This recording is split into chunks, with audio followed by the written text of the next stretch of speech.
Hello guys, dahil walang magawa, gagawa na naman tayo ng tinapay. Ito ay cheese bread. Ayan guys.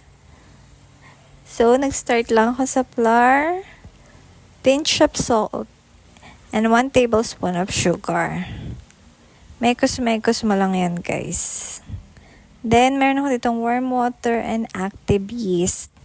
Kailangan natin yung yeast sa dough para mag-double the size ang ating tinapay or ang dough. Then, sinali ko na siya sa flour mixture. Mekos-mekos mo lang ulit para mag-combine lahat ng ingredients. And then, nag-add ako dito ng flour para manid ko siya. Hindi mo naman kailangan inid ng matagal. Yan. Pagka-knead ko, then pinorm ko siya ng circle. Then, after ko siya i-form ng circle, kailangan natin siyang takpan at iwanan ng 1 hour in a room temperature. Then, after 1 hour, ayan na siya. Lumaki na siya, guys. Binata na siya. Charit. Tapos, iyan, ininid natin siya ulit. Dahil, ipaform natin ulit ng circle and then, yan, ikakat ko na siya. Papahabain ko muna siya ng ganyan para makat ko.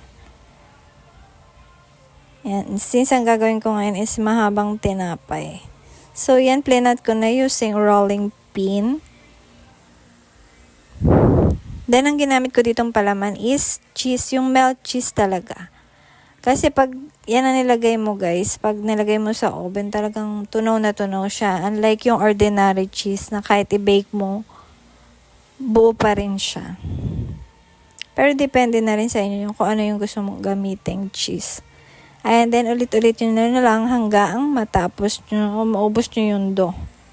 And then, nag-prepare din ako dito ng 1 egg na ilalagay ko or ipapahid ko sa ibabaw ng dough. Then, i-bake na natin siya ng 10 minutes ng 180.